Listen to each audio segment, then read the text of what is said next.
Let's call the meeting to order. Lonnie, would you deliver the invocation, please? Lord, we just ask you to watch over this mayor and council as they conduct business. Lord, we ask you to bless the families who have recently had death in their families. And Lord, just watch over everyone as they travel through the holiday weekends and give them safe travel back. All these favors we ask in your name. Amen. And please, pledge.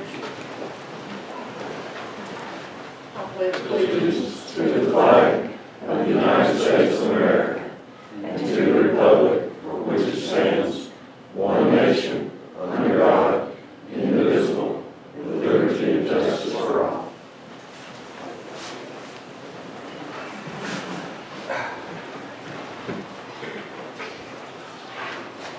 Council, I see on my agenda that item G was added. It's on your agenda.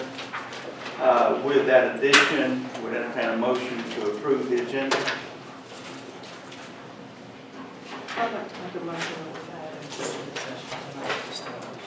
I'm sorry? I'd like to make a motion we add somewhere to executive session for personnel issue. Executive session personnel. H.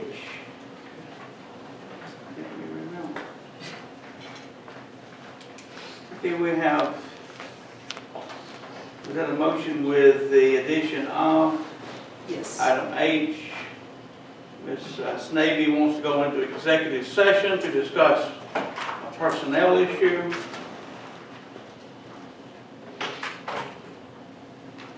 Mr. Looney, aware of this personnel issue?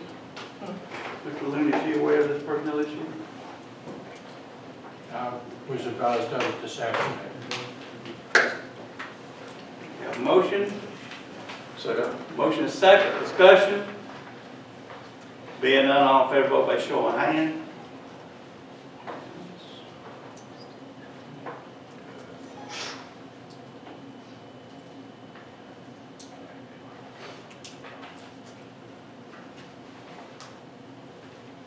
Ms. Hoyle, minutes of June the 4th, 2018, regular meeting. Regular council meeting Monday, June 4th, 2018. Before beginning the regular business of council, at the request of newly elected council member Kurt Rathfield, Mayor Weaver turned the meeting over to Pickett County Magistrate Judge Alan Wiggington. Judge Wiggington administered the oath of office to Mr. Rathfield. Mayor Weaver called the meeting to order at 6 p.m. He requested Lonnie Waters give the invocation. Councilmember Kurt Rathfield led in the recital of the Pledge of Allegiance. Mayor Weaver asked that the agenda be reviewed and approved by council. Councilmember Snavy made a motion to approve the agenda with the addition of the executive session. Councilmember Sonny Proctor seconded the motion. I'm not sure we have an executive session like this. It's a mess up. I'll fix that. Councilmember Sonny Proctor seconded the motion. Motion carried unanimously. City Clerk Lisa Hoyle read the minutes of the May 7, 2018 regular meeting. Attorney Bill Pickett asked that a change be made to add under item C under new business paragraph that in his opinion the city could not charge a $50 failure to appear fee without a due process hearing. Councilmember Snavy made a motion to adopt the minutes with the addition. Councilmember Sonny Proctor seconded the motion. Motion carried unanimously with Councilmembers Tony Fountain and Kurt Rathfield abstaining as they were absent from the May 7th meeting. Item A under old business. Mayor Weaver recognized Councilmember Sonny Proctor to give an update on Roper Pool property. Councilmember Proctor stated that there weren't enough funds budgeted and that he had reached out to Representative Jasper for possible grant funding. Item B under old business. Mayor Weaver recognized Councilmembers John Faust and Ann Snavy for an update on plans for Doors Boogie Park. Councilmember Faust stated that they had been in contact with the Conservation Trust for funding of gates and signs for the park entrances. Mayor Weaver entertained a motion to approve the gates as funded by the Conservation Trust. Councilmember Ann Snavy made such motion. Councilmember John Faust seconded the motion. Discussion followed. Motion carried unanimously. Item C under old business, Mayor Weaver recognized Sonny Underwood, Planning and Zoning Director, to present an alcohol license application to council for approval. He informed council that Untitled Chapter, manager of the VIII convenience store located at 1757 Highway 50 Feet West, had completed the application process and the required advertising had been met, and the fingerprint results have been returned with nothing prohibiting him from obtaining an alcohol license. The owner is now requesting that the application for a license to sell alcohol, beer, wine by the package be approved. Councilmember Tony Fountain made a motion to approve the license. Councilmember Anstey seconded the motion. Motion carried unanimously. Item D under old business. Mayor Weaver called on Attorney Bill Pickett to address the failure to appear fee that was tabled at last month's regular meeting. Mr. Pickett stated that in his opinion, as he stated at last month's meeting, the city could not charge a fee without a due process hearing whereby the judge would decide upon any penalties. No action necessary. Item E under old business. Mayor Weaver called on Mr. Pickett to present to council the first reading of the amendment to the city's alcohol ordinance to include breweries. Mr. Pickett went over the ordinance changes with council. Mayor Weaver entertained a motion that this be approved as the first reading of the brewery addition to the alcohol ordinance. Councilmember Tony Fountain made such motion. Councilmember Anstey seconded the motion. Motion carried unanimously. Item D under new business. Mayor Weaver recognized Water and Sewer Superintendent David Hall to present to council the need for a water line replacement from Appalachian Court to Twin Mountain Lake. He stated that quotes on the pipe were as follows.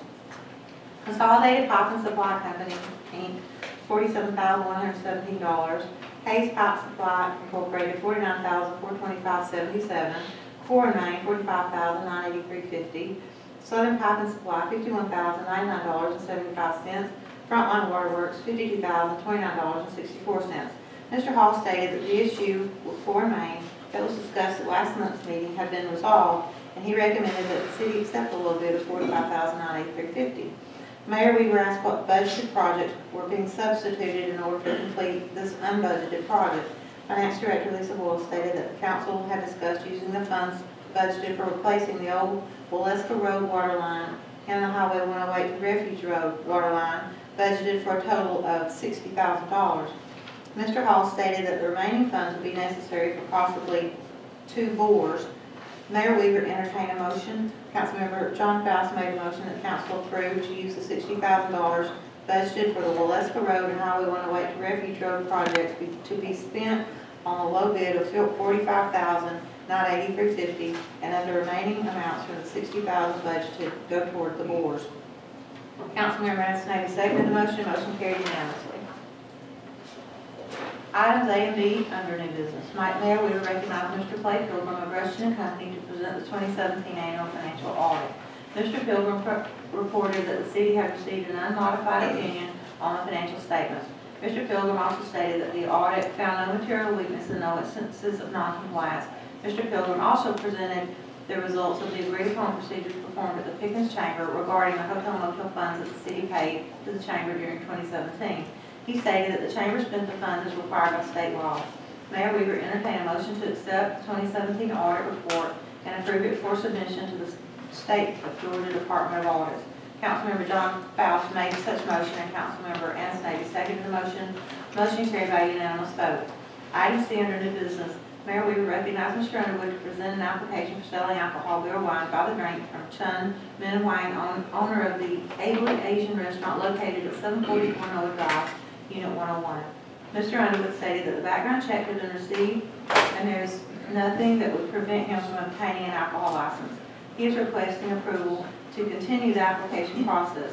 Councilmember Anstey made a motion to approve the continuance of the license application. Councilmember Tony Fountain seconded the motion. Motion carried by unanimous vote. Item D under new business. Mayor Weaver recognized City Manager Looney to present to council an amendment to the city's zoning ordinance to allow for breweries. He recommended that council approve breweries in C2 General Commercial and M1 Manufacturing. Mayor Weaver stated that he did not recommend changing the central business district to allow for breweries due to parking issues. Councilmember Anstey made a motion to approve amending the city's zoning ordinance to allow for breweries to be located in C2 and M1 zoning. Councilmember Sonny Underwood seconded the motion. This is considered the first reading of the ordinance amendment. Motion carried unanimously. Item E under new business. Mayor Weaver recognized Mr. Looney to present to council an additional amendment to the city's alcohol ordinance to set a license fee for breweries. Mayor Weaver asked what other counties charge. Mr. Pickett stated that the two closest counties charge $1,000 and $2,000. Mayor Weaver recognized Tony Parker and Kim Dunbar, who planned to open a brewery. Discussion followed. Mr. Looney stated that his recommendation was to set the fee at $1,500. Councilmember John Faust made a motion to set the license fee at $1,500. Councilmember Tony Fountain seconded the motion. Motion carried unanimously. Item F under new business, Mayor Weaver recognized Robert Walker, Chairman of the Planning Commission, Sonny Underwood, and Mr. Looney. Mr. Walker stated that a meeting had been held on May 15, 2018 to hear a request from Alan Dover, applicant, to request an annexation of parcel 029A064004 of 111.8 acres as R1, single-family residential.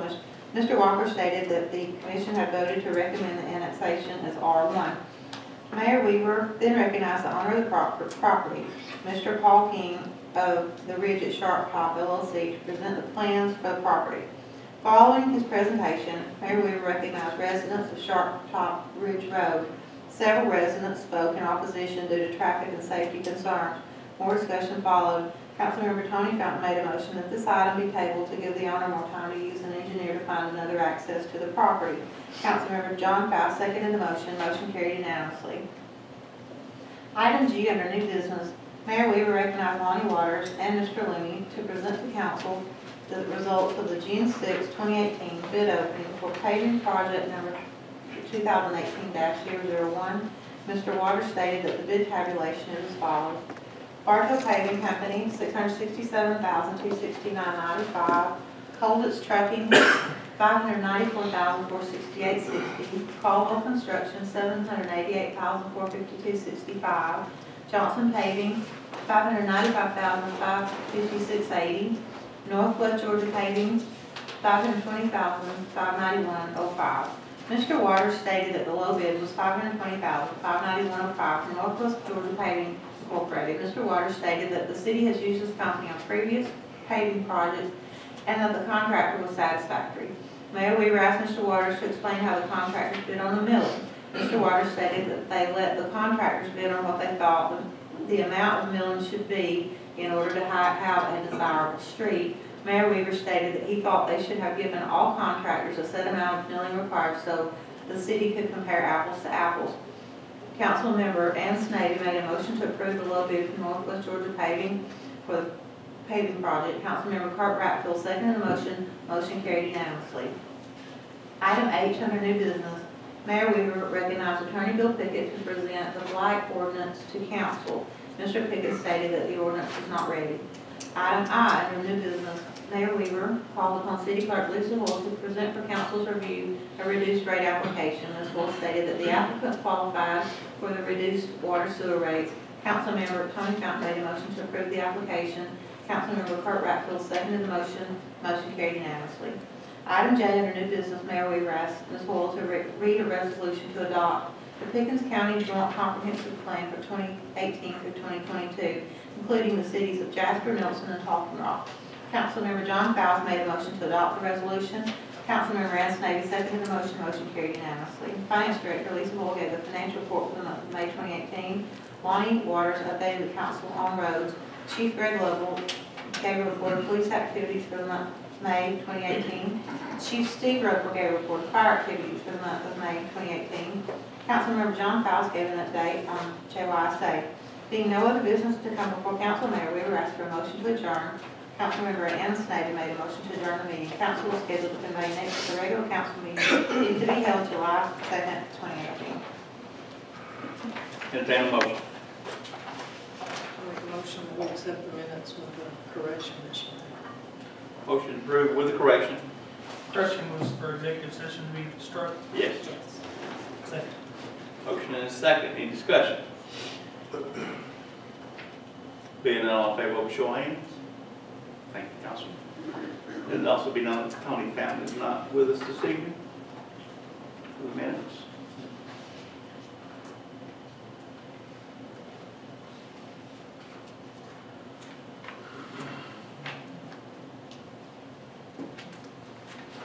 First item under old business, item A, alcohol license for Abley Asian Restaurant, Mr. Underwood.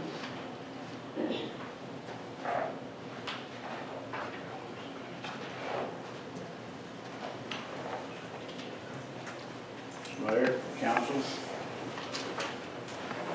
The new owners of Ably Asian Cuisine have completed their sign requirements and their publication in progress requirements. And I have fingerprints back on Mr. YM. Is that I it? have no reason to think that's correct, but Okay, so we, last month and this month, so this month we vote for the approval. vote for the approval of the license, yes. We'll entertain a motion. I make a motion to approve the alcohol license after the completion. Motion to approve the alcohol license as presented this evening.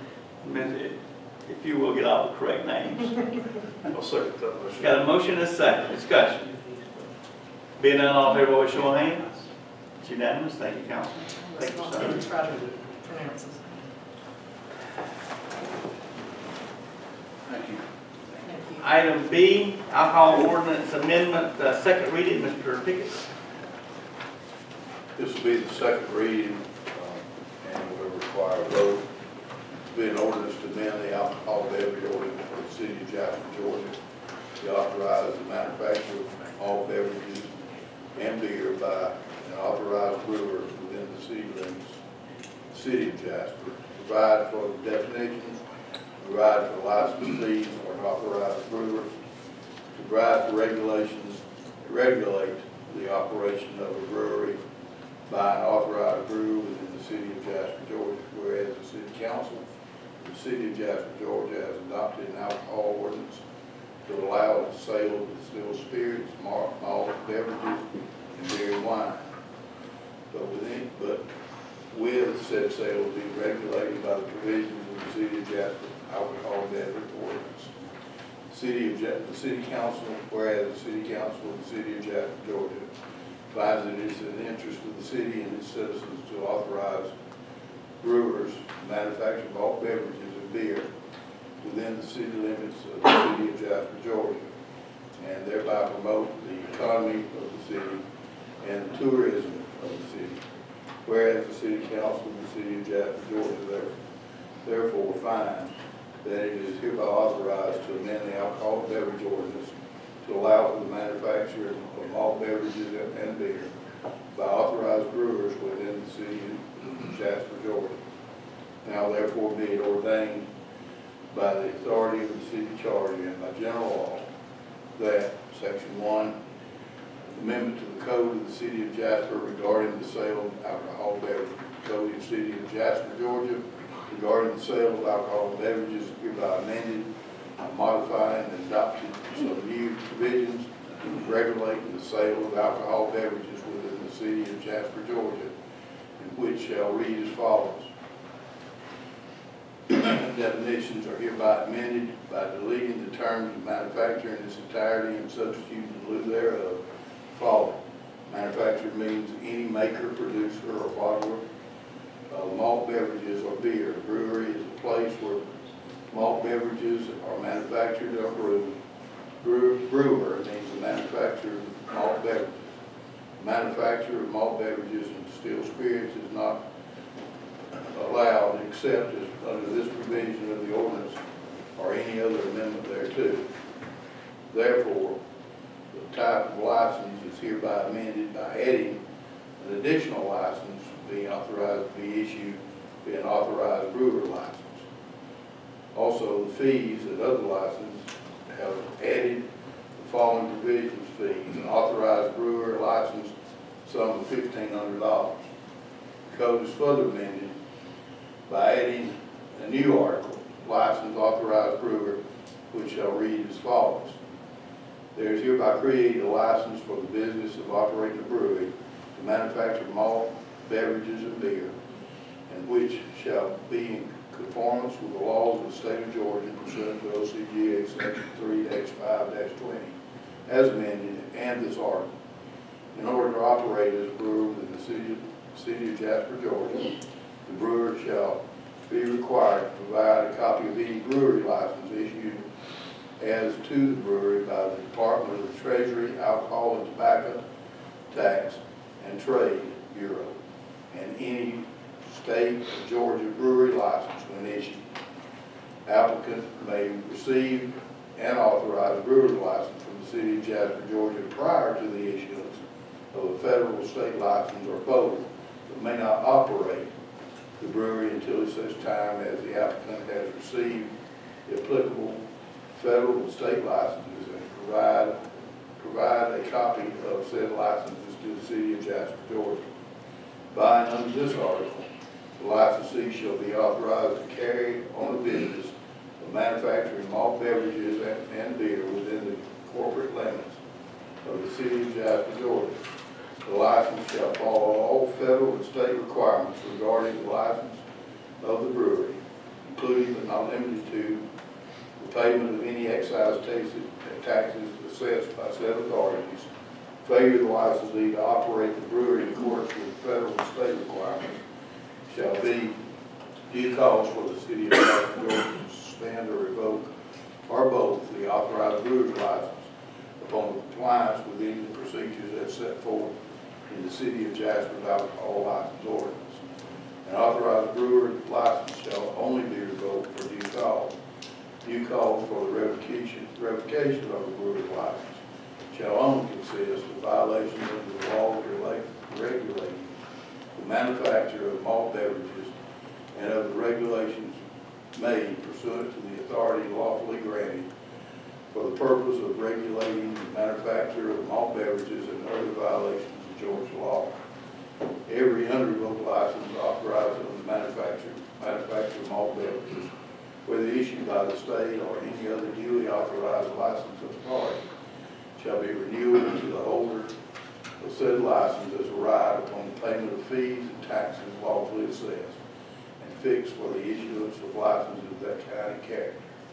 An applicant to receive an authorized brewer's license shall be required to submit an application for said license based upon the malt beverage for sale or package application, but shall indicate thereon the applicant is applying as a brewer and is required to meet the same requirements regarding the application information, the submission of the application, the distance provisions, and other such package requirements as provided by the Code of Georgia. Brewers do not have to meet the food sale requirements to obtain and operate a brewery. An authorized brewer holding a valid brewer's license from the city of Jasper, Georgia, in which it provided a copy of the annual permit issued by the brewer of Georgia Department of Revenue Commissioner and the appropriate federal Department of Alcohol and Tobacco.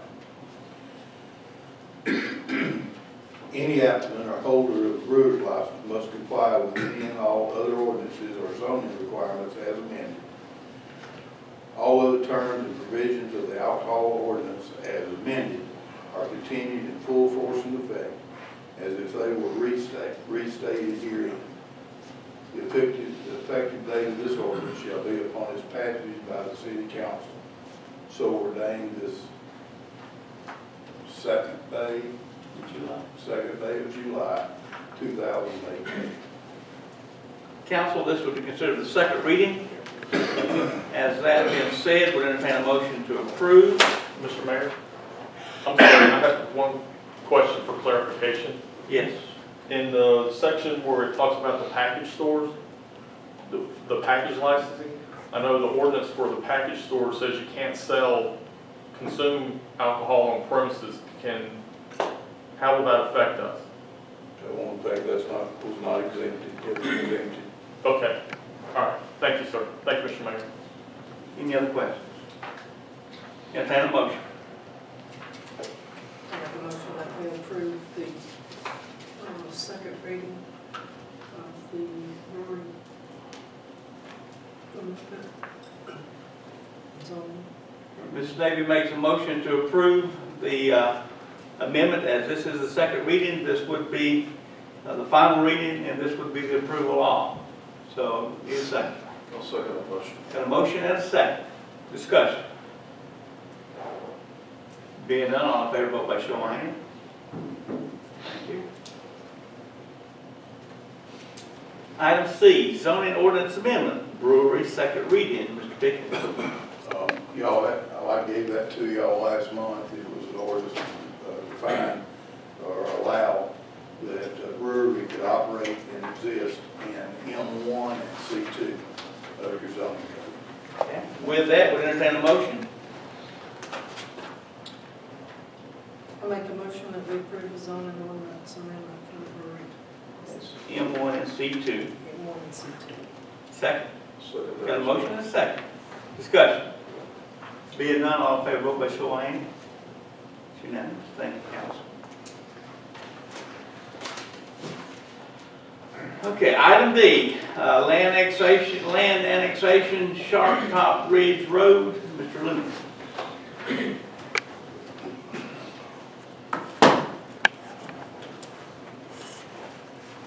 Mayor and council, at the June 4th meeting, the annexation of parcel 029A 064-004, which is 111.8 acres into the city of Jasper as R1 was tabled. Not included in your book, but at your seats was a study done by Chastain and Associates, presented for your review. I believe Mr. Chastain's here if there are any questions on that. Quick Questions, council? Page 6 of 10, can you describe what that is demonstrating to us, please, sir?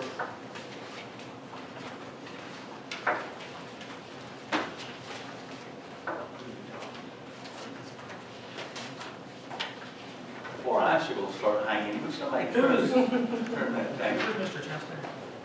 Oh, Is Mr. Chastain here? Yes. Hi. Mark has a short sleeve shirt on, so I know you're.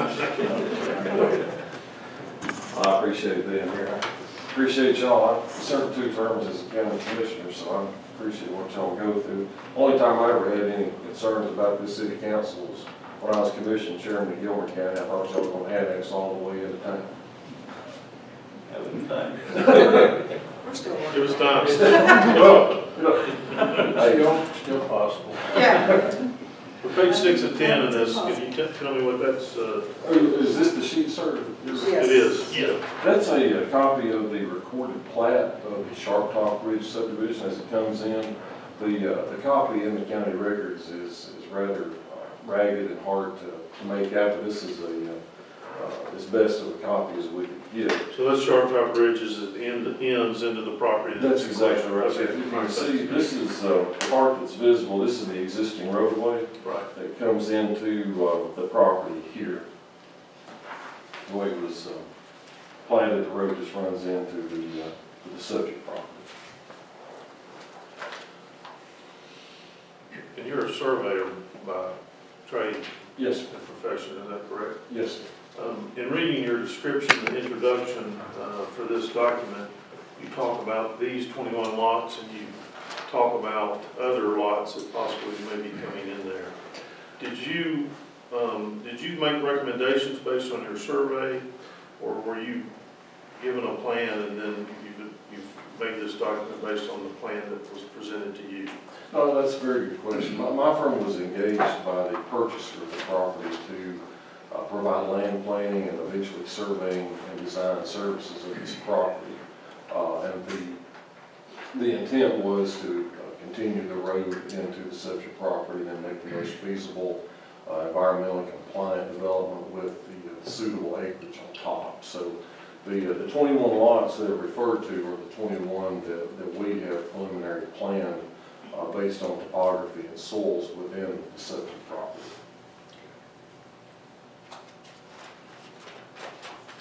Anything from there, you're stating would be coming off Old Burnt Mountain Road or Burnt Mountain Road after these? Yeah, anything else, yes. And I just realized I failed to answer one part of the question, sir. That was make a recommendation so much as we design a layout that's attached that y'all saw. And I'm not really making a recommendation. That's certainly within the confines of y'all's planning commission and within y'all's jurisdiction. So this report was prepared at the request of the purchaser to try to evaluate the compatibility, for lack of a better word, from an engineering basis standpoint. And that's what we went back and looked at, rather than just assuming an access point going forward, as I believe, I wasn't here, but as I believe that y'all had requested. So I apologize for getting scared. Could you repeat your question? Well, I was just, in the introduction that Steve was talking about, you state that any additional properties that are developed or lots in there would be accessed from Old Burnt Mountain Road or Burnt Mountain Road. Yes, ma'am, that's correct. It would be, to kind of clarify, the topography lends itself real heavily to the extension of this road along the ridge that's on the top of this property. It's several hundred feet above the roads on either side. The proposed development, and I don't know if there'd be a physical need to specify, but y'all could certainly stipulate that there'd be no additional property to be served by this road, and that it would be used to access anything else other than these 21 lots. It was, as far as the recommendation was concerned, I did recommend to the client that they pursue the annexation to the city because of the continuation of the city street. There'd be a compliant cul-de-sac built at the end of the road that would be compliant with the fire code for turnaround fire trucks and anybody else that might be turnaround in driveways and that sort of thing. But that would be the terminus of the road. There would be a permanent cul-de-sac constructed at the end of the road, and that would be it. Okay, because that seemed to be the big concern for the citizens that live up there is, you know, of course, traffic, safety, and that kind of stuff. So that was, I think, discussed at the last meeting with having the entrance off of Burnt Mountain. So that's what I was asking. No, it would not be a cut-through road or a connector. This would just be a continuation. You know, there are 17 parcels, kind of misspoke. There are 24 lots platted, and several of the owners own more than one lot. And then as this would be after those 24, there'd be 21 more, than that would be the max. So and those coming off of Sharp Top, there would be 21 plus. Well, the existing, what's there now. Oh, okay. Then there would only be 21 more. Okay. Yeah. Sorry if I... No, I just wanted to make sure if we were talking 21 or plus. Yes, ma'am. Do you, Go ahead. looking at page 4, I believe that shows us the plans, Yes, sir, that's correct. the possible layout. Do you know the locations of the access points in the future The access points to... for future development after the 21 original? Or Those would be along the existing roads if, just Old Burnt Mountain Road on the east side and Burnt Mountain Road on the west side. do you have a specific location where those would be? No, so we've not looked any further than that, other than the general tone of any discussions about the remaining acreage is that the topography is so steep that those would be larger, much larger tracts than what's proposed for this. And of course, any access points to any future lots would be considered as part of the submittal process that would come through the city. So you were not asked, nor did you provide the possibility of another entrance to this particular parcel of property? We did at that one time when at their request look at could it be done, and I would be amiss if I told you that it could not be done. It could be done with an access point on Burnt Mountain Road, and I don't remember the exact footage, but somewhere around a quarter of a mile at maximum grade to get up to the top, which would be the maximum climb rate coming up and the maximum descent rate coming down. So, in my opinion, I recommended against that in the early planning stages just because of the safety aspect of having to climb or descend at maximum grade for that long to achieve the difference in elevation from the highway to the road. And you did a safety assessment, one on the Cove Road, or this last, next to the last page is kind of a... Site? I would make sure that I don't overstate or misrepresent anything. I also serve on the State Board of Registration for engineers and surveyors. There's a fine line between traffic engineering and the sort of thing that the DOT does and what land surveyors do in residential development. So I don't want to misrepresent things like a safety assessment, which would be an engineering aspect. What we did is what we normally do in the course of planning and development, and that's look at DOT standards for site distance. And in total disclosure, we did not try to get the CDPD out there to shut down the road so that we could do an accurate, down to the very precise site distance measurement. What we did do is what we normally do in a preliminary site investigation, and that's to sit up at the height of the eye and set a cone out and then wheel the distance along the side of the road. And that included slightly more than the 500 feet that DOT recommends for state highways on a 45 mile an hour. Will you just give us a little rundown of your credentials? All we know is that you're Mike Chastain. Okay. Help us with that. Sure. Not trying to promote or I know you're not. or bloviate. I have an associate's degree in civil engineering technology from Southern Tech that's now part of Kennesaw State. Licensed in 4 states. I served a term as county surveyor in Gilmore County, 2 terms as county commissioner, and I've been the active land surveyor member of the State Board of Registration since 2003. Also served a stint as the advisory panel on disputed county lines and subject matter experts on exam questions. Question is, you were discussing, and this is educational here simply because of my ignorance on the subject matter.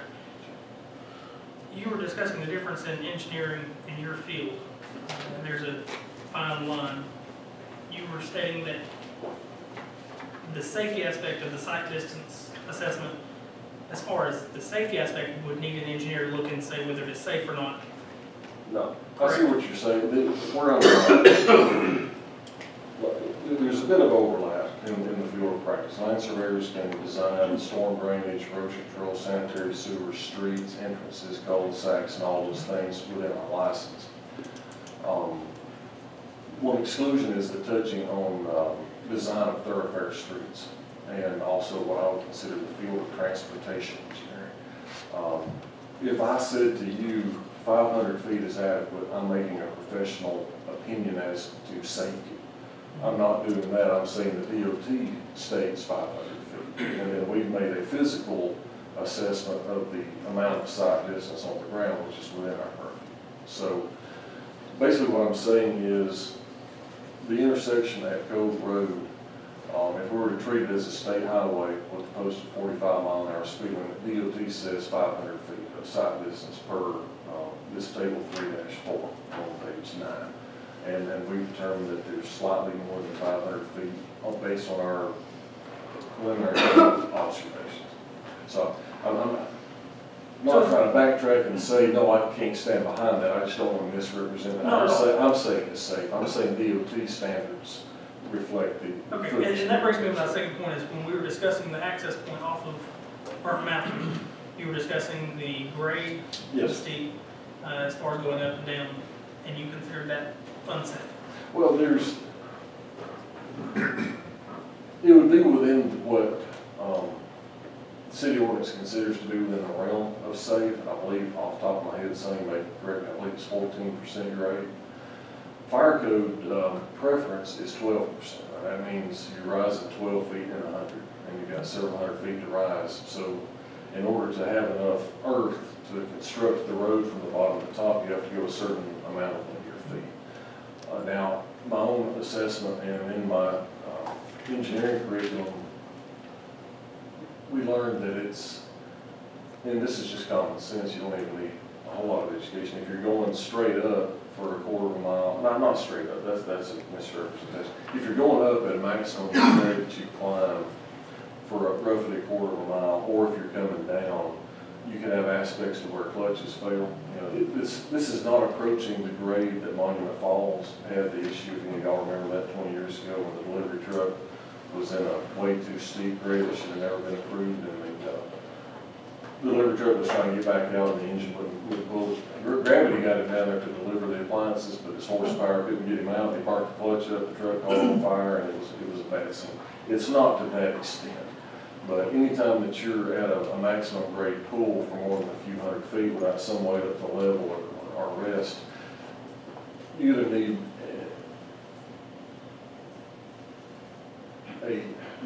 some other way to alleviate the stress that you put on the vehicle. And the same thing going down. It's not like you're coming off a Montego line. I don't want to exaggerate. It's not like you need a runaway truck ramp or like I expect brake failures.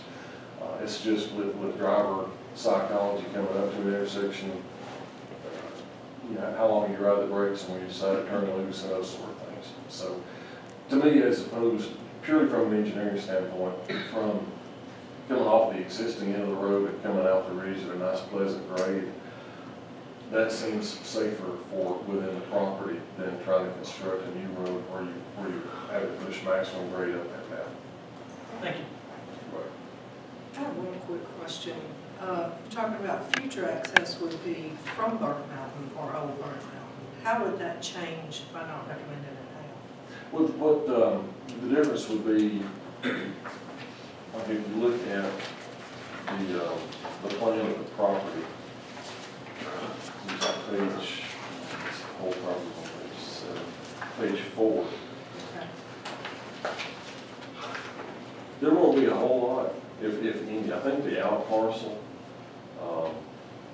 may be considered, but the reason for it is that new road and the maximum grade. If someone were, for example, to take this out parcel on the west side. Yeah, 8.3 acres, is that what you're talking about? Yes, sir. Okay. If someone were to purchase that, which I'm sure is my client's intention, and build a commercial tract, a church, some type of non-residential use there, they would not be building that tall road all the way to the top of the mountain. So it would just be a standard entrance in and out off the highway down on the lower elevations. Did you look at the entire property? As far as The grade, the possible planning of future development? well, all we really did on the portion beyond the creek. Now, what we've got now showing is 2 large tracks that would come off of Old Burnt Mountain Road, basically at grade intersection, and kind of follow contour around to home sites on the south side of the creek. On the north side of the creek, there's going to be just a very few tracks, and they'll most likely come off of Old Burnt Mountain Road because the road's up there a lot higher. The grade between the top out there and down the Burnt Mountain Road is severely restrictive for any kind of access. As you can tell by how mostly the contour lines are stacked up over there. So there's no doubt that access off of Burnt Mountain or Old Burnt Mountain would not be feasible for those tracks plus the ones being proposed. That's correct. The creek and the downslope is, the existence of the creek and the steep slope from the top down to the lower property makes that not very feasible at all.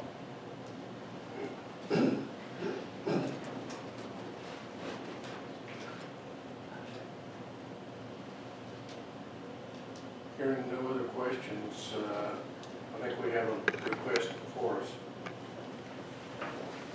Does the council or the mayor have any more questions for me? We would sit there just for a few more minutes. Okay.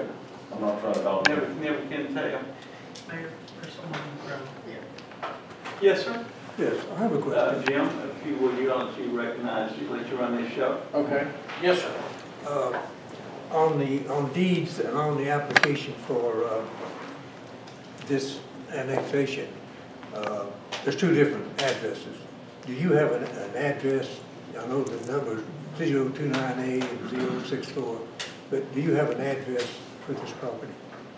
The address that was given to our building inspection department, I believe it's 325, the one that's on the side. The 911 service or the county gave that as the address. On what road? Sharp Top Bridge, I believe. The number they have at Choctaw Ridge is 364. Okay, and I was doing that for It doesn't exist in the county. That is what Mr. Buckingham gave Sonny Underwood. It doesn't exist in the county, and anyway, that property would have an odd number instead of an even number on that side of the road. I just want to make sure that when you vote one way or the other, that it doesn't call this property located at 364 Choctaw Ridge Road. Because it's actually on the deed book, it is located on Burnt Mountain Road. It's 0 Burnt Mountain Road on the deed. So I just want to make sure that you didn't already put that property on Chart Mountain. I believe this is voting on a partial rather than a street address. Their parcel. I mean, I just want on record that road, I mean, this address is inaccurate. Again, that is the one that was given Yeah, to well, I'm our just. planning department. Is the legal description on our application, Sonny? The legal description, is that on our application? No, only an address. Address? Well, that's the wrong address. Mr. Glazer, what was it you said the other night at the workshop about the advertising that you felt was incorrect? This, I know the address. well, it started from day one that it was incorrect. This sign right here is wrong, and I pointed that out over a month ago. And the only place it was located was at the end of Choctaw Ridge Road and the property. Nobody else, even the people on Cove Road, didn't know that it was going to be annexed. That is a busy road, and by the way, Cove Road is not a state road, and neither is Burnt Mountain Road. And so the people on, and that's the second busiest road in Pickett County. Over 4,000 vehicles a day travel that road. And to make a left turn into that is difficult. You need to come to a stop before you make a left turn to make sure nobody's coming around the curve. Because it takes less than 9 seconds for that car to be in front of you coming at 45 miles an hour. And I know it's easier to get to this property using Choctaw Ridge, but what is it going to do to Choctaw Ridge Road? And I'm glad to hear him say that coming off Burnt Mountain Road is possible. And I'd like to see, instead of the lines drawn on it, an actual scale put to it. Maybe the buyer would like to put an actual scale to it and prove to us that it's not feasible. Jim? Yes, sir. Mr. Mayor, City Council, I just wanted to interject a couple of things. Relative to safety, I can appreciate your concern there. We did some due diligence since the June meeting on a number of topics, most of which we've already touched on. But we did find out from the local police department that road does not have an extremely strong history of accidents and citations. That's my impression. So I did want to bring that up, and perhaps I could get Chief Lovell to speak to that. If you have any information on that, sir, if I could get you to possibly comment on that. I think last council meeting, Councilman Faust asked me to go back 2 years, I believe. I called the director of 911, Christy Easterwood, and I said, I need a CAD report of accidents happening at the intersection of Cove Road and Choctaw Bridge the past 2 years. She said, okay, we'll work on it. She called me back. She said, Greg, we haven't had a wreck in 2 years there. And the only wreck that she found was, there was one February 18, 2007. And that was called in by GSP Unit 883, which is Lehman Hughes, who lives out there. What it was a vehicle, the date, I can't remember if it was snowing, but it was a vehicle that had been off the road and they thought was involved in an accident due to possibly some snow or some ice. And no action was taken. The owner was on, once it thawed out, was going to come get it. The other accident was reported January 6, 2009 at 3:25 p.m. And the disposition of that was no action taken. It means there was no report, no accident, and it came up with motor vehicle injury. Apparently it was one car. Again, I'm assuming January Could have been snow there. A lot of people, they get scared and they'll park their cars off the shoulder of the road. Somebody will see it, they'll call it in as an accident.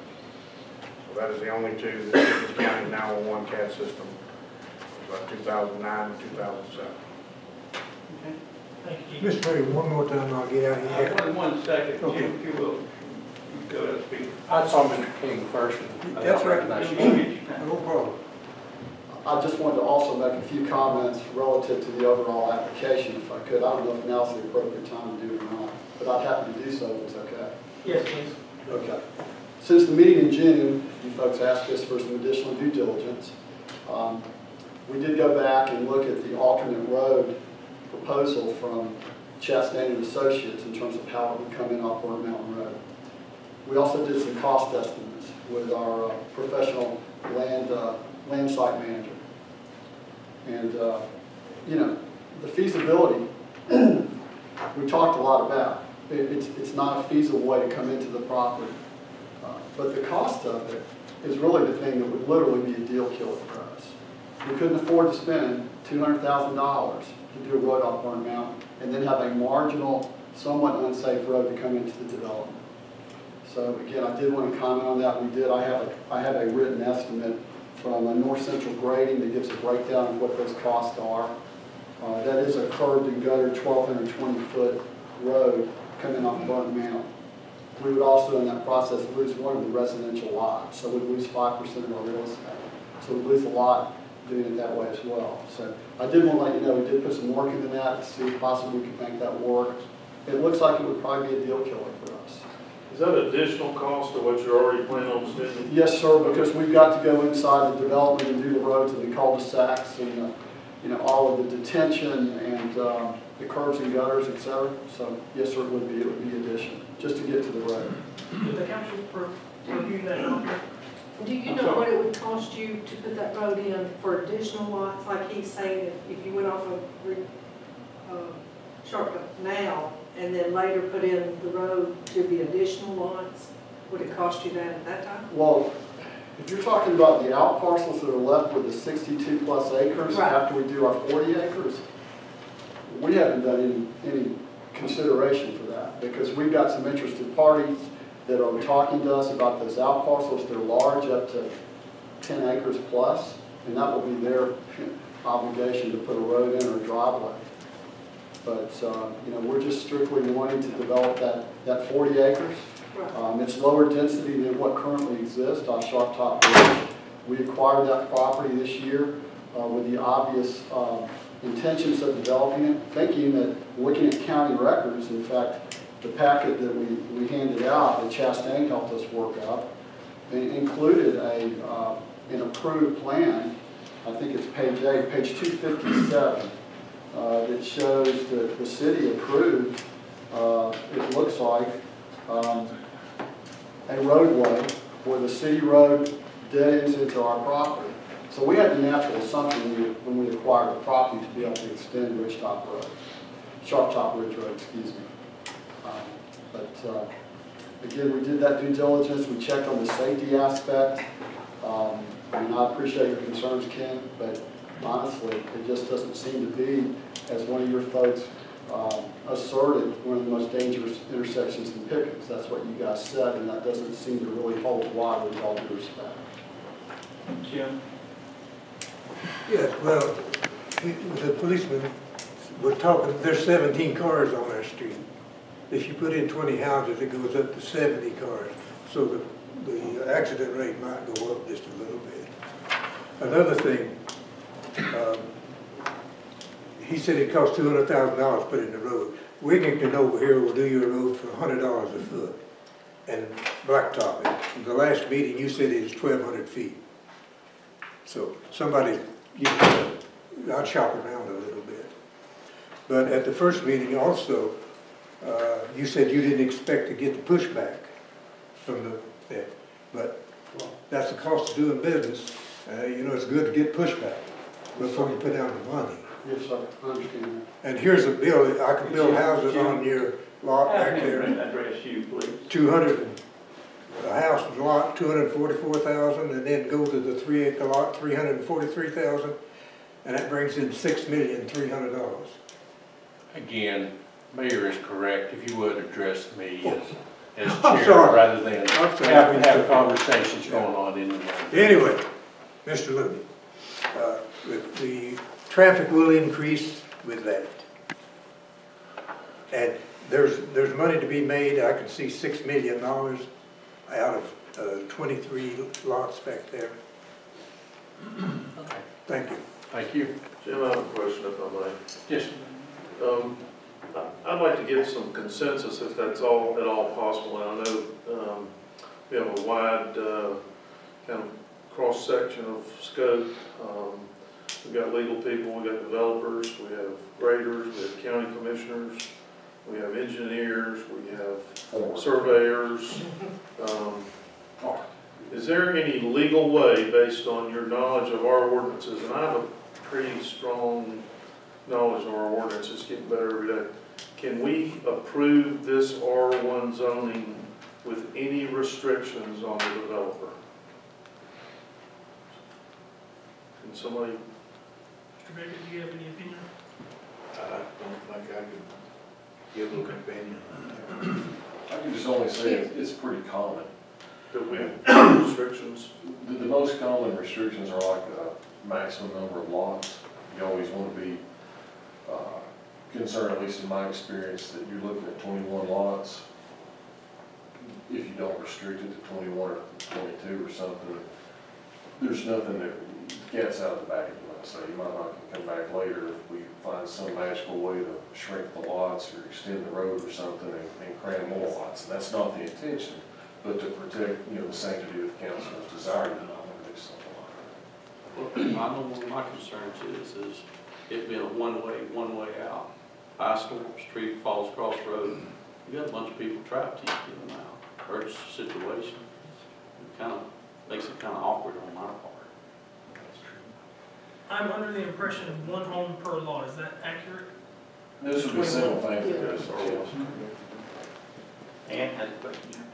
Actually, I need to ask Bill, and I don't know if it's going to. Probably need to ask me because Bill's got a problem. Okay. My question was, he was talking about how it was advertised and all that. I just want to make sure it's not an issue for, the city or any liability on our part. So that was why I was asking We're voting on them. it as council and mayor are voting on this as a partial. I believe the address would be incidental, my opinion. Could we preview the document? The gentleman, he referred to a document he was holding, the council has no. He had a photograph of the sign, which I think was. No, sir, it was. He's talking about He was referring to the $200,000. the building. The home. Jim, may I ask Mr. Benton a question? Bill, last time you talked, Jim, can I ask? Yes. Okay. You talked about I think it's called a protection policy or protection bond. Does anybody have any idea of the cost of that? Is that an expensive rider or is it not too bad? You talking to me, Doc? Yes, sir. Or anybody can give me a decent answer on it. One thing we did with the county at times, if we had a logging contractor or developer, we put up a bond in case they damaged their road. Might be, I don't know what it would be on this, Mark might have a better idea, and they might have done that for some in Gilbert County, if you develop in the subdivision. So our ordinances do allow that. Because that's how it works. Yes, I'm not as familiar with it as you may be, but they could be another condition, as you referred to, and it's probably not straightforward in the ordinance, because that's normally to ensure, for example, if we approve final construction of the road in the wintertime, before they have a later pave, they bond the paving, so that if the developer doesn't come back with the final coat of asphalt out of the city, we call it bond, to pave it without having any taxpayers. Your bond's kind of like a guarantee that you can have for Means multiple purposes such as we're talking about.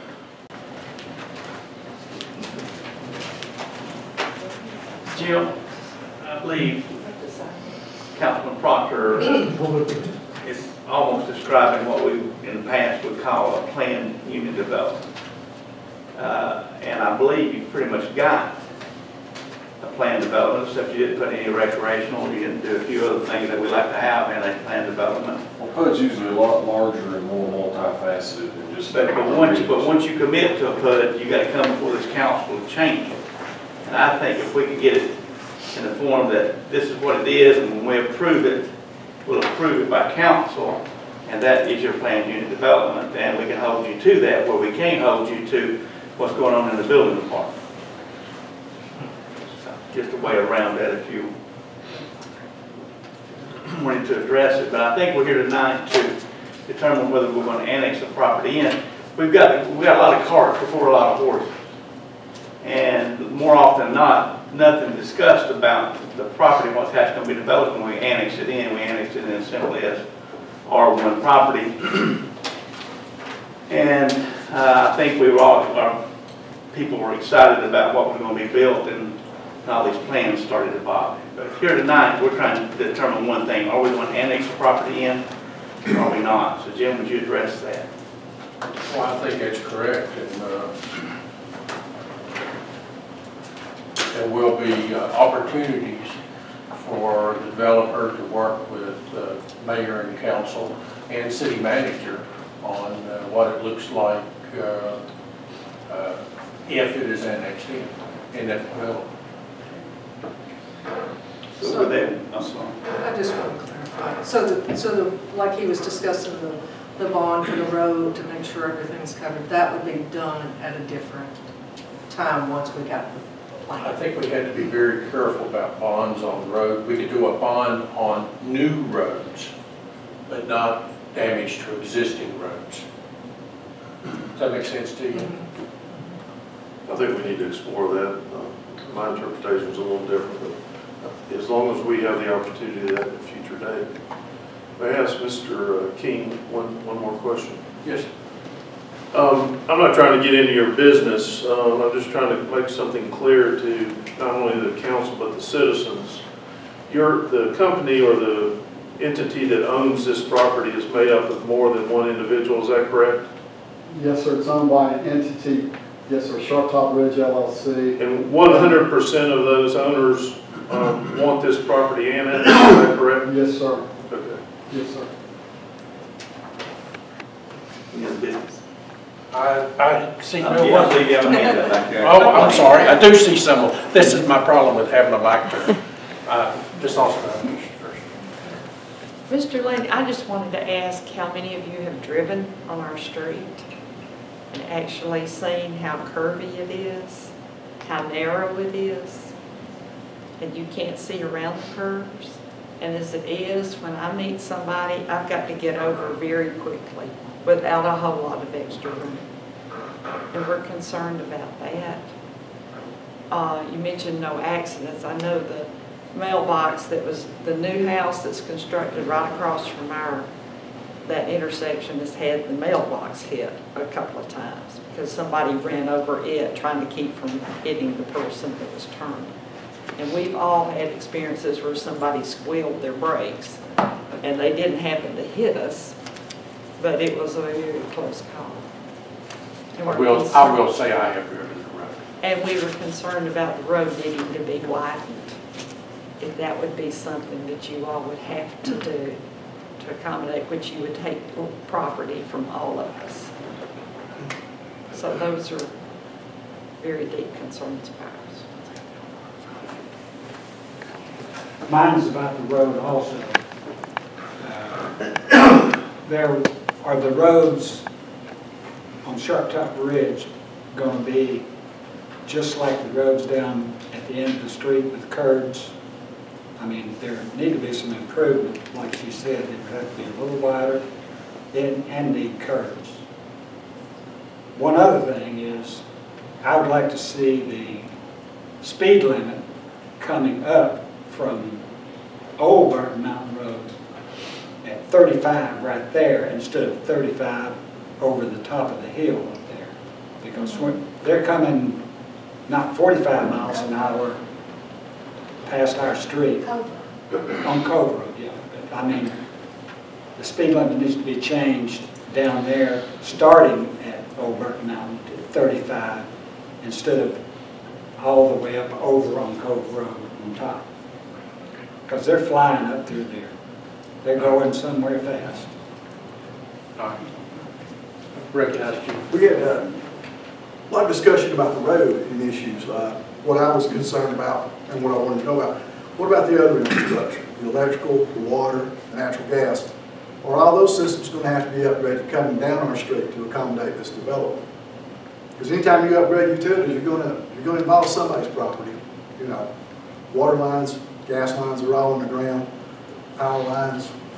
Are those facilities adequate to meet the needs of this additional growth? The other concern I had was everybody's talking about the additional traffic if it builds out. What if it doesn't build out? What if they go in there and they cut the lots, we don't sell anything? So what are we left with then? I guess the chief could probably tell us what happens in some of these developments that have started and not built out. You know, it's a hangout area for people who don't want to be seen. You know, we're looking at that possibility too if it doesn't build out. Everybody's going on the premise that it will, but there's no guarantee that it will build out to what they're thinking. In which case the city could be left over the bag on a road and a water system that's not going to produce any revenue for the city. Any other comments? One question, and I'm not sure I got this completely straight, but did Mr. Chastain say that that if the other lots were sold, I mean there are other lots to be sold, another additional 21, that they could build a road into those off of Burnt Mountain Road? Is that correct? What was it exactly? But there will be another road going in there on the other lots, correct? Yes. I'm not exactly sure of your question, but sort of Well, the reality of this property is there's the high ridge that is conducive to home construction, and then there's a very steep slope off of each side of the ridge going down to the road on either side. my question was, like, I thought you said the original lots that they are wanting to build out now and sell, there will be another additional lots for sale too. Is that correct? No, what Mr. King was alluding to also is the rest of it is not as conducive and a lot steeper. It'll be sold in much larger tracts. There'll be no other roads planned at this point, or what I even see as necessarily being feasible to build any more roads into the remainder of the property just because of the topography. It would be larger tracts. This could be just a driveway into those, is that right, Mark? Right. The larger tracts would access existing roads that are already there, the old Burnt Mountain Road and Burnt Mountain Road. And whoever bought those would build a driveway up to their house just like, you know, anywhere else. Okay, and let me ask you about the degree of that you're talking about building that road up there. Do you have any idea what the degree is going up Cove Mountain Road, up the mountain up to Bent Tree? You know, that real windy, curvy thing. Is that the same kind of grade you're talking about? No, that's a lot less steep actually. The major thoroughfare roads seldom get above 8 or 10%. But on the big highways, you see runway truck ramps when you get to that kind of slope. The slope of the road that would theoretically be built from Burnt Mountain Road up to the top of the ridge would be almost twice that steep. And there's no other way? God didn't put that much flatness on that part of the earth. That's too bad. One more thing, comment. Yes, ma'am. Just 1 second, Sonny, I'm sorry.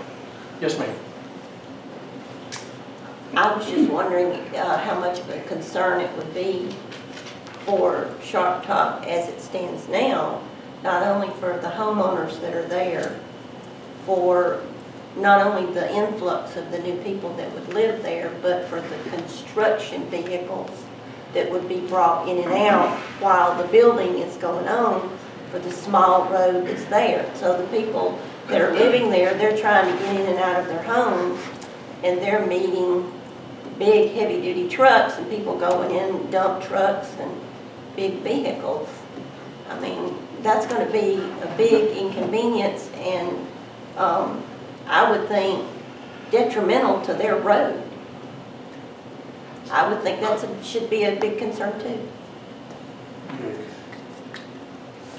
To that whole subdivision and to the homeowners. It's like they're being thrown to the wolves. Exactly. You understand.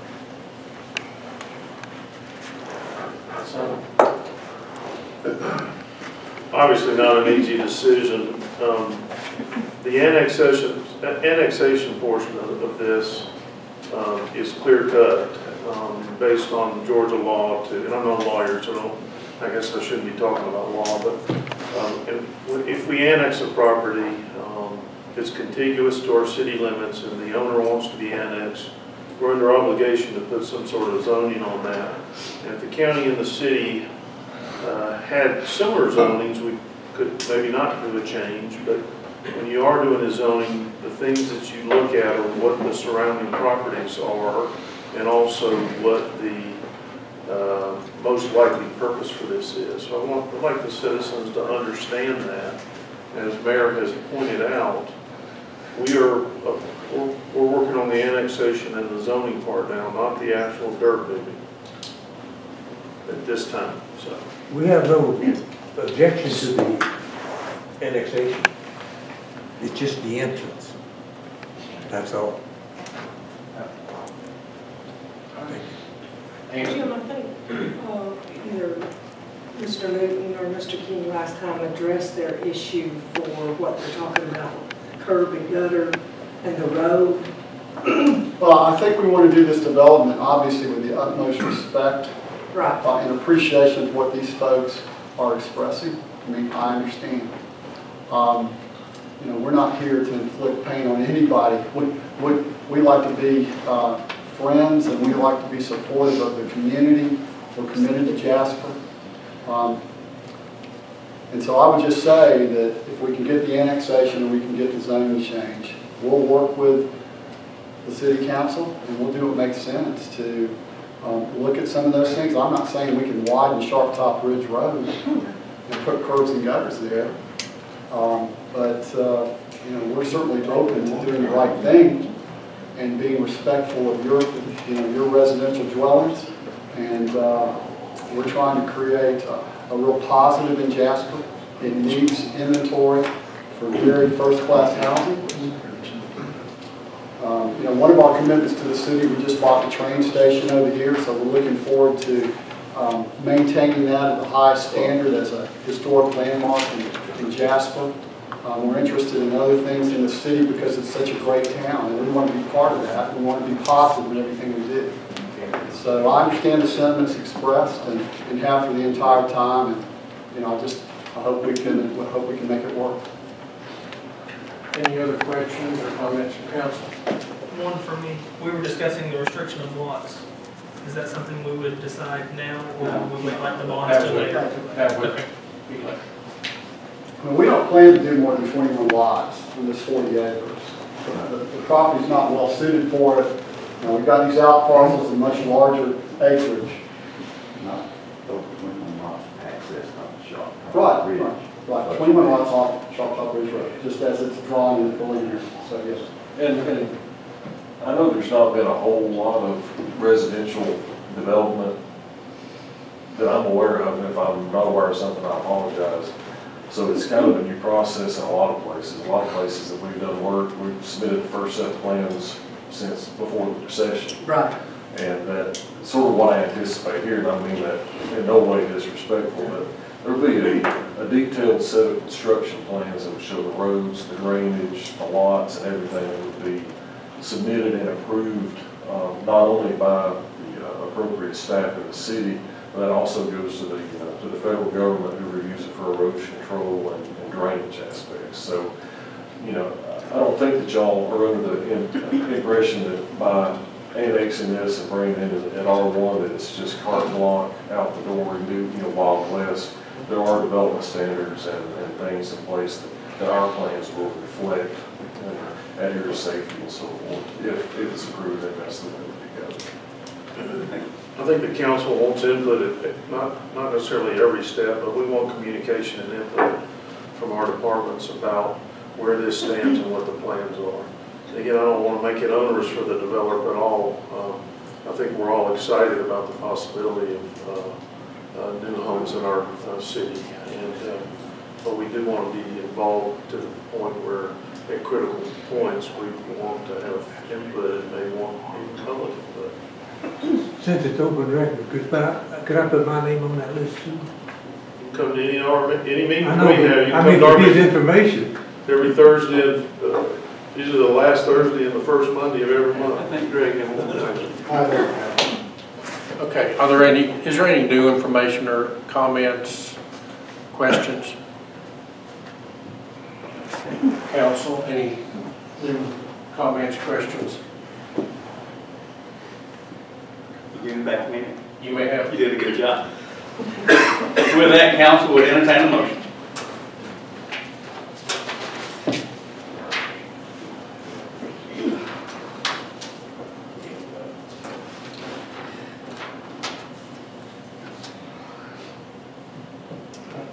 I'll make a motion that we annex the land into the city For the recommendation of the planning commission. per the recommendation of the planning commission. And listen to all the questions and concerns of the citizens. If you'll put that in the minutes, Lisa, please. Second. Got a motion and a second. Discussion. Now we're discussing. Discussed. Being none, all in favor, vote by show of hands. Thank you, council. Thank you, residents of Sharp Top Ridge. Thank you, developers. Thank you, everyone who came and the work of this staff. That's one of my fellow commissioners said one time, the subject's not exhausted, but I am. Say that again. So the subject's not exhausted, but I am. So we voted. Thank you. Thank y'all. See you. Thank you.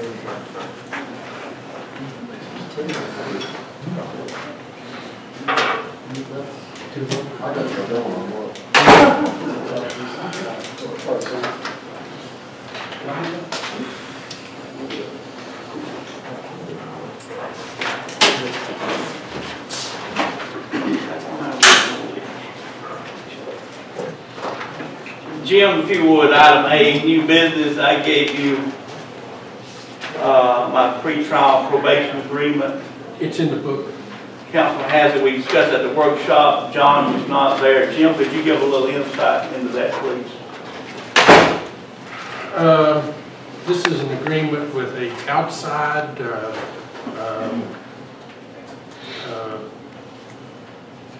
probation service. It is I believe, a 5-year or 6-year agreement. Is it not Appalachian probation? Appalachian pretrial probation. Yeah. Circuit-wide probation program.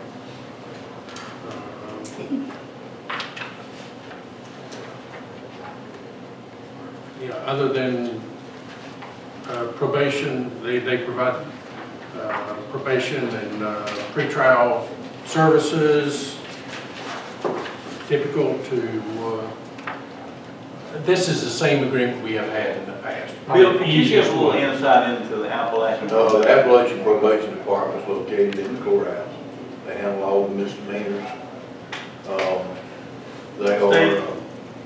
Turn on spot. Yeah. I know I'm froze. But anyway, they are the department, or a separate organization that operate misdemeanor sentences. They handle the collection of fines and fees. When people get on probation, there are very few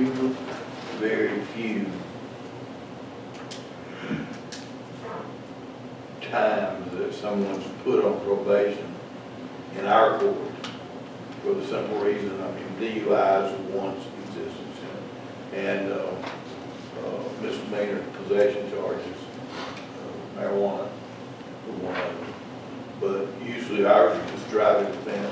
speeding, those kind of things, they don't carry signs with them. It's the same agreement that we've been having with them for If quite a while. they can pay their fine. If they pay their fines. Would entertain a motion to approve the pretrial probation agreement with the Appalachian. I'll make a motion to approve Please. pre-trial and probation agreement. Have a motion to approve. Second. Motion second. Any further discussion? Yes, the total of 44 per month for supervision fees, have we ever seen an increase in that? Or is that That's standard? state. We don't do that. Okay, perfect, Those are set fees. perfect. Any other questions? Being none, all in favor, vote by show of hands. Thank you, council.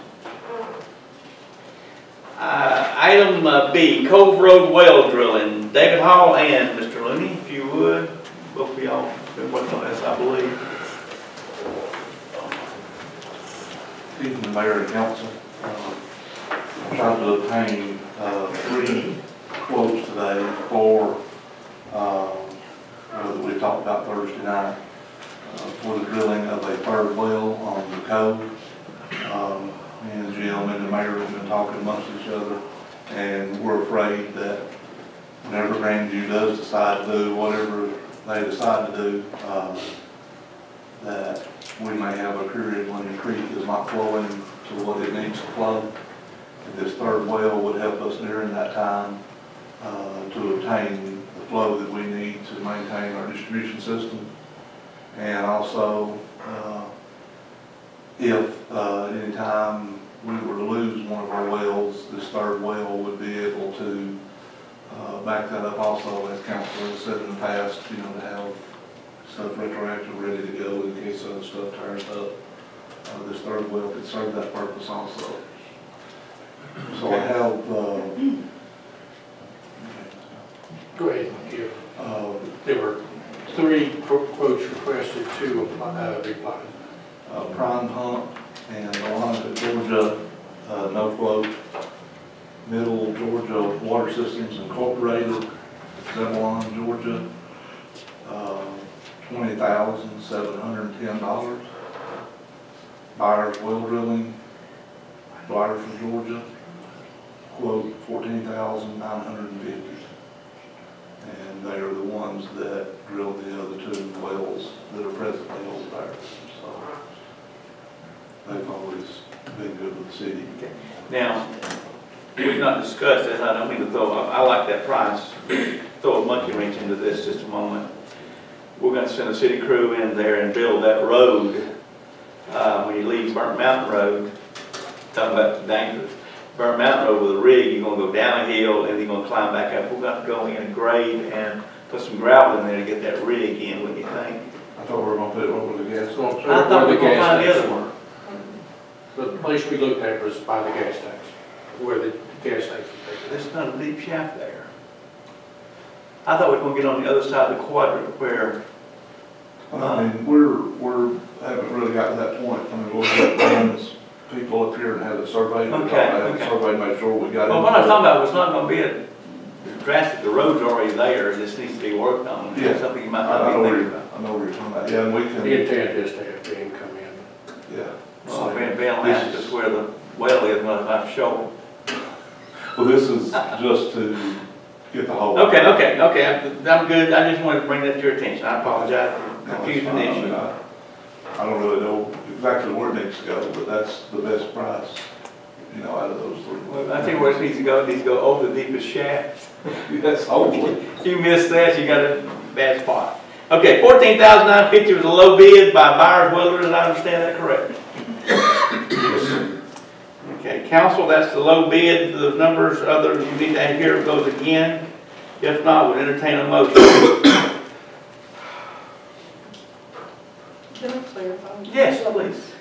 What did you, I didn't hear what you said when you said we would have to get Ben in. We'll have to get men in, pinpoint a location, once that location, and then we'll also have to have EPD approval to even do the hole. And we're actually using money where y'all had approved for us to look for water. Y'all approved $50,000 originally in the budget for us to prospect, you know, looking at water. Probing for water is.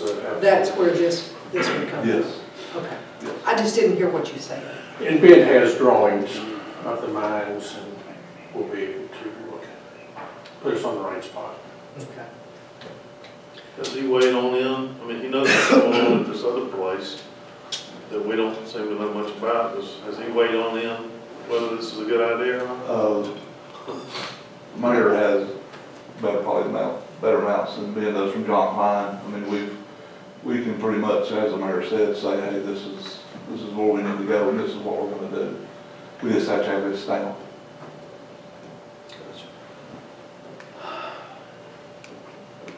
Any other discussion? If not, we'll entertain a motion. I make a motion that we take the low bidder buyers. Buyers will do it.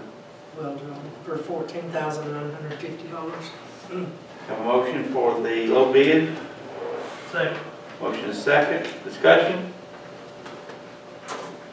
Being none, all in favor, vote by show of hands. Thank you, Councilman. Okay. Item C, Water Pollution Control Plant Loan Grant Application. Mr. Hall. Start the application. Okay, and we're looking, as we talked about in the workshop the other night, the first stage of the application to get started for the wastewater plant expansion was to find the funding, and we're here tonight to get approval for Turnip City Engineering to start that process. Do you want me to read the whole process that he's going to do to get started? You need to for the record and for the video. Okay. In addition to technical and environmental reports required to permit expansion of the Jasper Water Pollution Control Plant, Turnip City engineers can assist the city with state and federal funding applications for the Appalachian Regional Commission grants, USDA Rural Development Loan and Grant Application Process, and Georgia Environmental Finance Authority. State revolving fund application process, we propose a fee not to exceed $15,000 invoiced monthly based on current hourly rates. The task include online application forms, public notices, public meetings, assistance during the underwriting, updates of the city's planning documents, and development of funding source-specific reports prepared based on the reports previously authorized by the city. If this proposal is acceptably signed and returned, a copy of this letter to us. Okay. So we're looking for approval to go ahead with $15,000 of funding to search for funding. Okay. And we just finished up the other project with required funding. So you're looking at $15,000. This is a continuation of the work we've already started. Entertain a motion. David, do you anticipate, it says $15,000 a month, do we anticipate to be more than that? No, it can't exceed $15,000. Can't exceed $15,000, but we're invoiced at the going rate monthly. Okay, okay. So it's no more than 15. Okay. There should be a copy of that in your notice. Entertain a motion.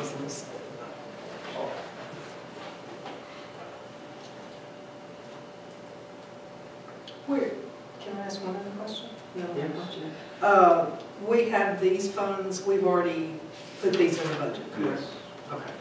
Yes, this I thought so. project itself is ongoing, yes.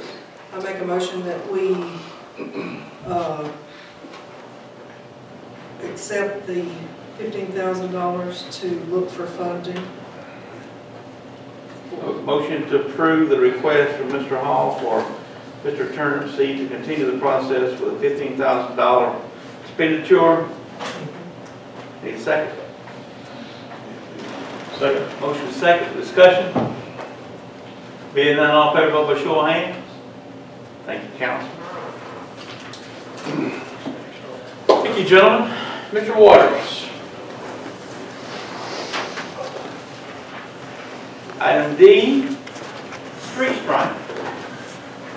Mayor and Council, as we talked in the workshop, I gave you a printout of what the company was predicting. And I told you that we would need to make some changes, and I actually thought it would be less than that. But we got on the phone with each other and sat down and went over, there were some crosswalks and some things that he had left off of that bid. So we went over it street by street. So the new printout that you have is actually higher than the first one. And because he had left off the crosswalks and everything like at 61 Main, and that needs to be, in my opinion, it needs to be matched the rest of the downtown. And so he has added that. You have a list of what he has removed and what he has added, and we have the figure of $44,737.90. I don't turn my book. If you'll honestly don't ask you a question, you'll bring it to me.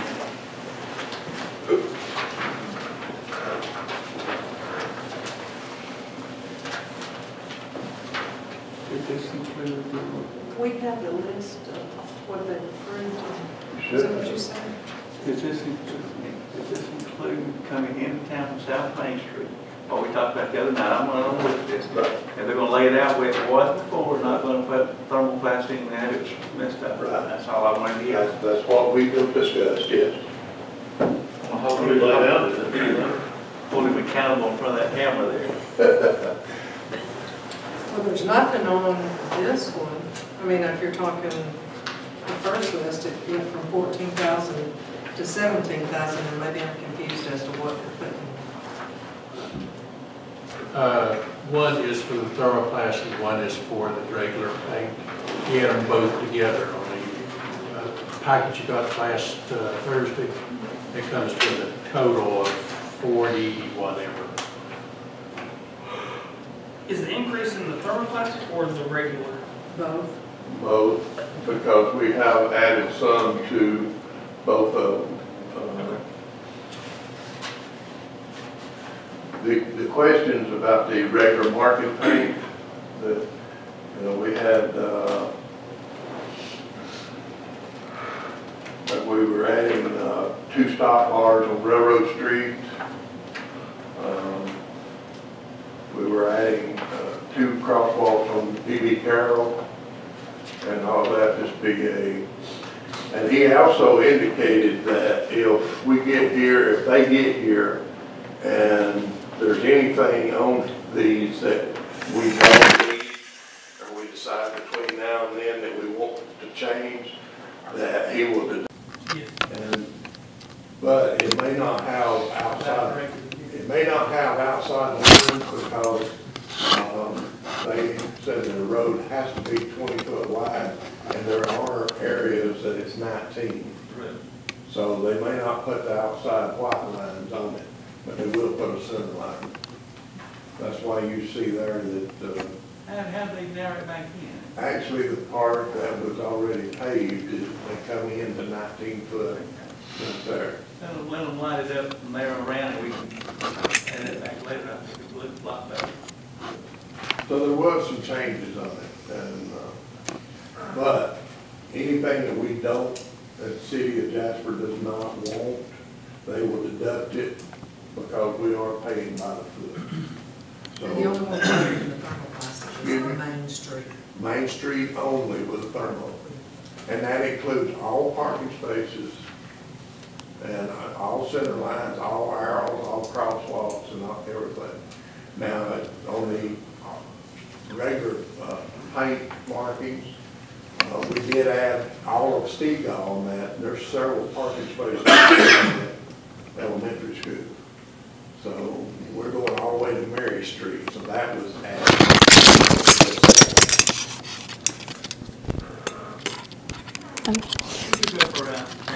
I'm okay. It's just... Jordan, honey, what are you doing? This one doesn't have the attachment on it. It's okay. You think Angela would jump up and help you, being a compadre? Okay. Any other questions? So the bottom line is we just pay for what we use. We pay for what we use. And what we pay. Entertain a motion. Make a motion to accept $44,719.90 or less than needed. Second. Motion second, discussion. Being none, all in favor, vote by show of hands. Thank you, council. Okay, item E, Jim. Property purchase, old Entegra Bank on North Main. Oh, Jasper Bank, oh, Entegra. I made that mistake earlier today and called it Jasper Bank. In your package, you've got a letter from Carol Kaywood, dated June 6th, offering the city the property on 125 North Main Street, comes from 0.172 acres, offering it to the city for $100,000. If this were purchased by the city, it would have to be done through the Industrial Development Authority.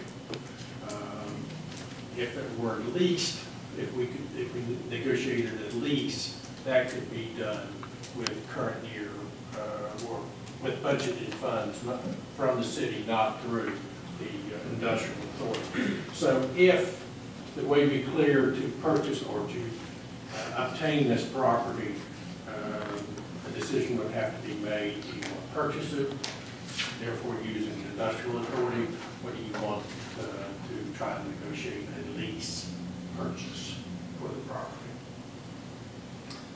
Why don't you explain to us and the world why we want this property? This is property that would provide approximately 20 parking spots on North Main Street.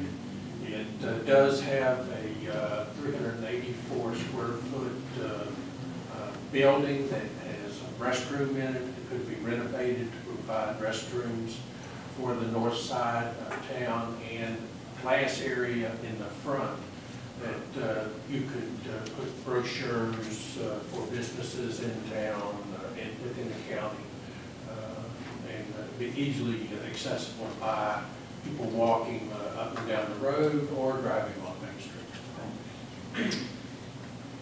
Lisa, if this were purchased, what would be your recommendation for, I know it's a different downtown, but what, as far as the... Yeah, I was just sitting here trying to think. All the property we purchased before, we've gone through the downtown development because you have to structure, you have to go through that if you have a note. You can only have capital lease on the government end, and this would be in the government fund because it would be part of the, I guess, street and parks department. Yeah, general fund. Where would you recommend the money coming from? Some type of financing, we've not budgeted for this. Right. We would have to finance it. And I don't know when the loan would close, but I would say we could find it in this year's budget. If, you know, I would imagine it would close towards the end of the summer or first of fall. They would need at least 8 weeks to remove the ATM machine. I'd say we'd be very close before the end of the third quarter. I think it's the department that they leave. That would take a parking spot. They might have to put a payment plan. Our payment plan. People you charge people $2 for you to money. That was a joke. There was taking a parking space.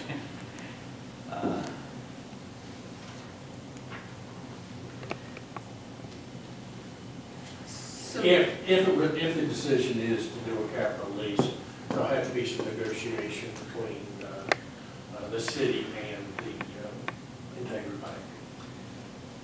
I wouldn't know if I have Yeah. a purchase.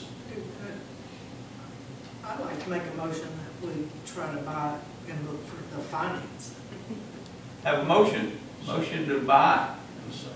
Who was that second? John? Motion and a second. Discussion. Motion was to purchase the property for $100,000 in order to use it for parking and restroom, you said? Could be renovated for restrooms very easily. Now, in a capital lease, don't think of it as a long-term lease. This would be a purchase. Would go into a purchase later on if you decide to go there. I think you need a long-term loan. It's a long, it's kind of a long structure to leave. But it need, how many, at least 15 years you'd like to have? So we budgeted a little bit. Even though the Downtown Development Authority will be buying it, we will be paying for it. And if you look at your letter, the bank is offering a 15-year term of 3.25, less if we commit some money to the bank. It's not balloon, is it? No. No. No balloon mentioned.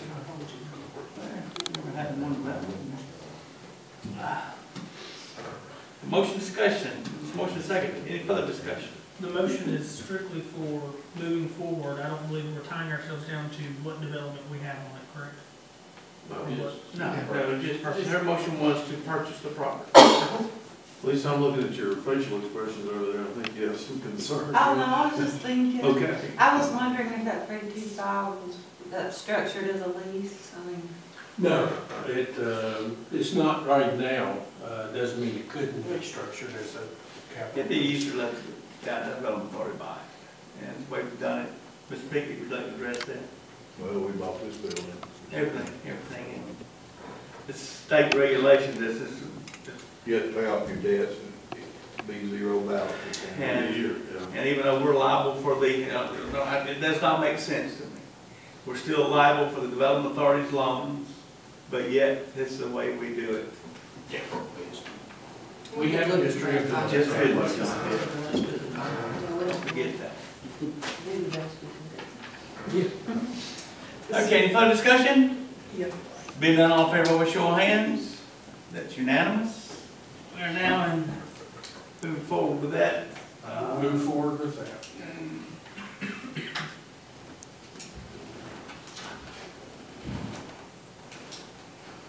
Item F, property donation, Richard Street.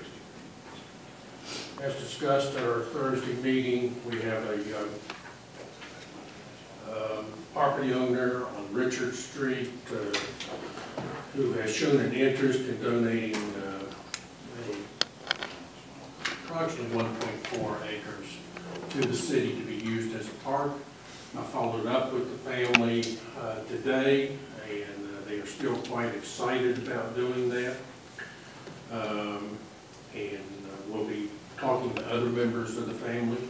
I've asked Bill to contact them to discuss what needs to be done to transfer the ownership. May be clear, and then I've also talked to some local civic clubs, or a local civic club, about the possibility of building the park if the land was available. And they've shown some interest, and in fact even mentioned the possibility of multiple clubs being involved. Have you gone to the site and looked at the property? It's 0.1. It's not 0.14 acres, yes. It's not the drainage area, the drainage area right next to it. No, I think the drainage area is farther on It's close, though, isn't it? Yes. Now this is right beside the Habitat House. Right. It was built a number of years ago. That's what the draw is. There's nothing a pipe can take care of. We discussed in a workshop the other night, seeing what that family's vision of that was. Do we have any further clarification of what they're? The name Freedom Park had been discussed. Family was talking about how easily the integration of Pickett County occurred, and maybe recognizing that in the park in some way. Certainly recognizing the family.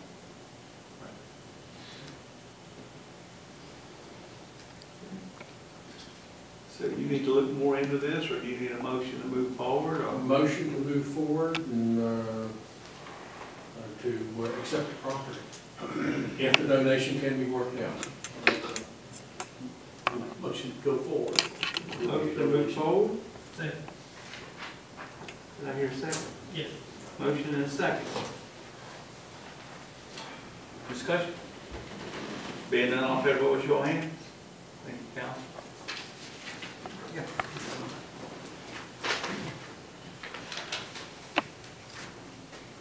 Item G, reduce water rates and sewer application. Council, I'm going to pass this around. It's another application for reduced water tourism. And the person does qualify in our ordinance.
Council will entertain a motion. Make a motion, we approve the reduced rate for water and sewer for the current application before us. Need a second? Second. Motion second, discussion. Being none, all in favor, vote by show of hands. Thank you, Council.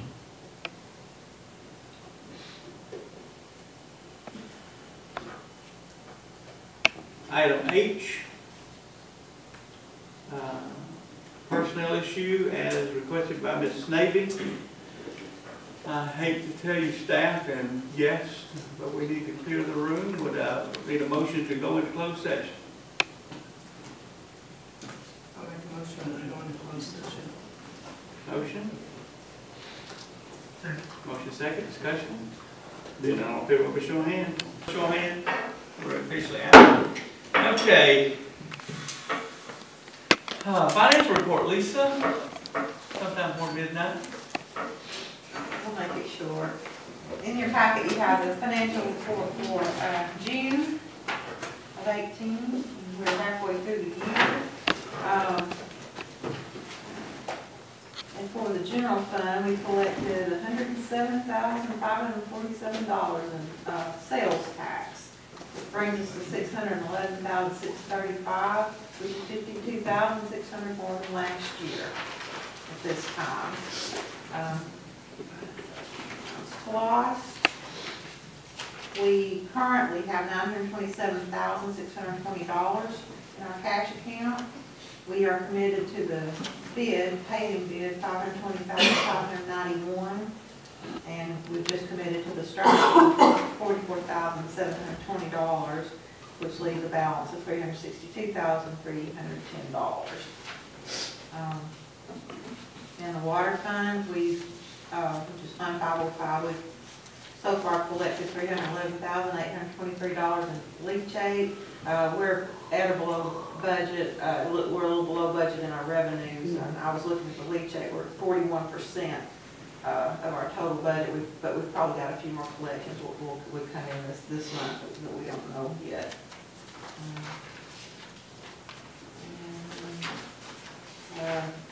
At the back of the report, I've attached a sheet with our checks that we wrote, 5,000 and over, which are all either approved by council or normal checks that we write every time. If y'all don't have any questions, that's all I have. Questions, council? Lonnie?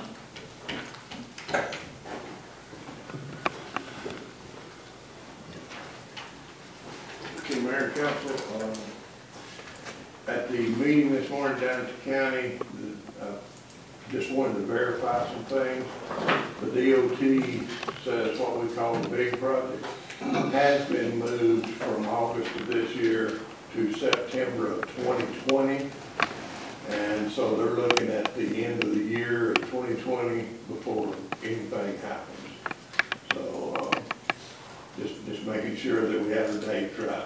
The match arms for the traffic lights, he did not have an answer for me. He was going to try to get back with him before tonight, and he did not make it. He also, I have gotten an email from the DOT that says the 515 Antioch project is back on, and they are going to let the bid process start in August of this year.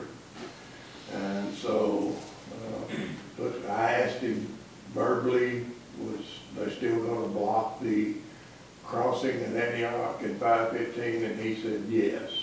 So that's still moving. I've also been looking at the future of our resurfacing roads.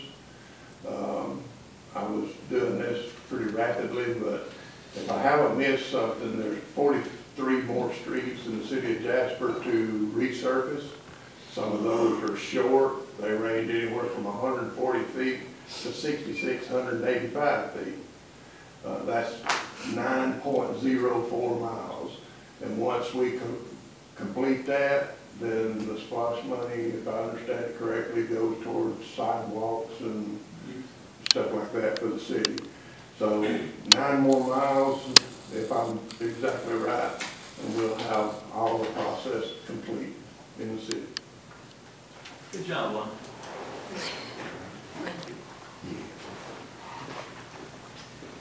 Chief Lovell. Good evening, Mayor and Council. The Jasper Police Department for the month of June responded to 875 calls from the 911 center, responded to 58 more vehicle accidents, issued a total of 63 citations for the following: 3 DUI, 17 speeding, 3 seatbelt, 1 shoplifting, 8 miscellaneous, and 1 suspended or revoked. Georgia State Patrol issued a total of 22 for a grand total in City Court 135 citations. 22 state warrants issued for the following: criminal trespass, 8 shoplifting, 1 financial transaction card fraud, simple battery, family violence, 2 cruelty to children, 3rd degree, 1 theft by deception, 3 theft by taking felony, 1 simple battery, 1 burglary in the 1st degree felony, 1 reckless conduct misdemeanor, 1 battery misdemeanor, 1 felony obstruction. Misdemeanor calls answered, 51 alarm calls, 17 disorderly, 10 harassment, 4 trespassing and loitering, 65 suspicious activity, 18 domestic disputes investigated, 1 burglary. Questions, Council? Do you have any issues with fleet as far as vehicles? With what? This month, do we have any major issues with fleet? Are you good on vehicles? Cars? Everything's good? Where was the burglary? I believe it was at a hotel, Claremont. It happened this weekend, actually. Yeah, Awesome. Good job. Wasn't a house or anything, just walked in there and stole a lady's wallet and kind of, Yeah, the code section. and then turned the wallet in to the front desk and kept the money. I won't be here.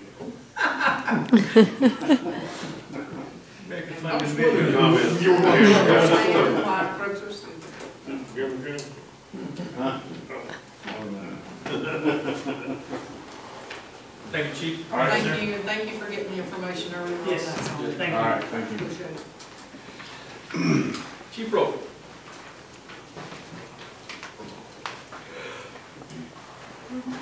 Good evening, Mayor, Council. For the month of June, the city's fire department responded to 97 emergencies. Those were 1 structure fire inside the city, 1 outside, no vehicle fires in or out, no grass or brush fires in or out, 3 motor vehicle accidents with injuries inside, 4 outside, 44 emergency medical responses in, 28 outside, 15 other calls in, 1 outside. At the end of the month, it was 719 total. Fire inspection was 3 sets of plans for renovation and construction, conducted 16 inspections. Thank you, Steve. Questions, Council? year. John, you have anything from Jay Water to say? Actually, make this last month, so that. Okay. No other business come before the council, we're entertaining a motion to adjourn.